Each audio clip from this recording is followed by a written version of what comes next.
সৃষ্টিকর্তা সবাইকে সবসময় সব দিক থেকে পরিপূর্ণতা দেয় না।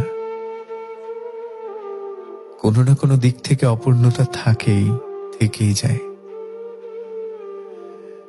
কারো একটা পরিপূর্ণতা থাকলে 10টা অপরিপূর্ণতা থাকে, কারো 10টা অপূর্ণতা থাকলে 5টা পূর্ণতা থাকে। জগতে সবাই 100% সুখী মানুষ না, আবার সবাই শতভাগ দুঃখীও না, কিন্তু তুলনামূলক দুঃখী মানুষের সংখ্যায় বোধহয় বেশি।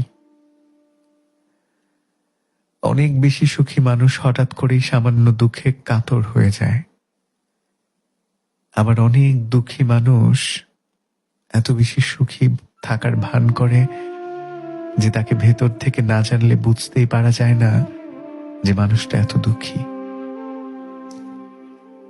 Life is very unpredictable.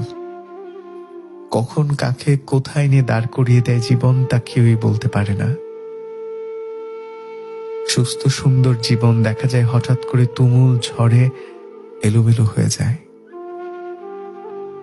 একটা সময় জীবনে এইসব ভাঙা গড়া মানিয়ে নিতে পারতাম না।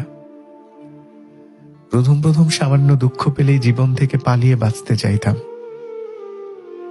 তখন জীবন থেকে পালিয়ে বাঁচতে চাইলেই আটকে যেতাম একটা মুখ মনে করে, আমার আপন মানুষের মুখ। শুধুমাত্র তার কথা ভেবে জীবন ছেড়ে আর পালাতে পারতাম না। তার নামে জমা রেখে দিতাম জীবনের সমস্ত কিছু। তার মুখ মনে পড়তেই সব ভুলে আবার দাঁড়িয়ে যেতাম, হেঁটে যেতাম জীবনের পথে। তারপর একটা সময় সেই মানুষটা হারিয়ে গেলে মেনে নিলাম জীবনের সবচেয়ে বড় ভাঙন। এরপর জীবনের পথে হাঁটলাম উদ্দেশ্যহীন। হাসি নেই, কান্না নেই, উচ্ছ্বাস নেই, শুধুমাত্র বাঁচার জন্য বাঁচা। এখনো দুঃখ পেলে জীবন ছেড়ে পালাতে ইচ্ছে করে, ছেড়ে যেতে পারি না। কারণ আমার না থাকা এক ফোঁটা চোখের পানি ফেলবার মতো আমার একটা আপন মানুষ আমি খুঁজে পাই না। যার না থাকায় তার জন্য কান্না করার মতো একটা মানুষও থাকে না, সেই মানুষের জীবন নিয়ে এত অভিমান করবার মতো কিছু নেই।